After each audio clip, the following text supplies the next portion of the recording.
শীত, গ্রীষ্ম, বর্ষা, বসন্তের অচ্ছেদ্য শৃঙ্খলে বন্দী এই নিয়মতান্ত্রিক পৃথিবী রাজ্যটার প্রধান প্রজা মানুষগুলোর জীবনের কিন্তু না আছে নিয়মের নিশ্চিন্ততা, না আছে শৃঙ্খলার আশ্বাস। তাকে না বিধাতা না প্রকৃতি কেউ কোনো দিন দেয়নি নিশ্চিত নিয়মের ভরসা।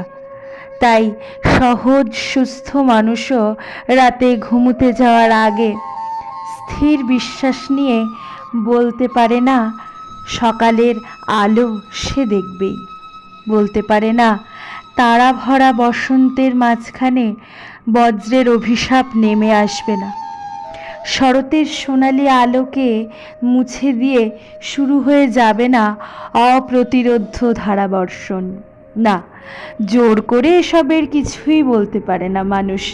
সে জানে না কখন তার আশায় গড়া সুখের ঘরখানি তছনছ করে দিয়ে যাবে অতর্কিত মৃত্যুর নিষ্ঠুর থাবা, অথবা সে ঘরকে বিকল করে দিয়ে যাবে আকস্মিক দুর্ঘটনা অথবা দুরারোগ্য ব্যাধি।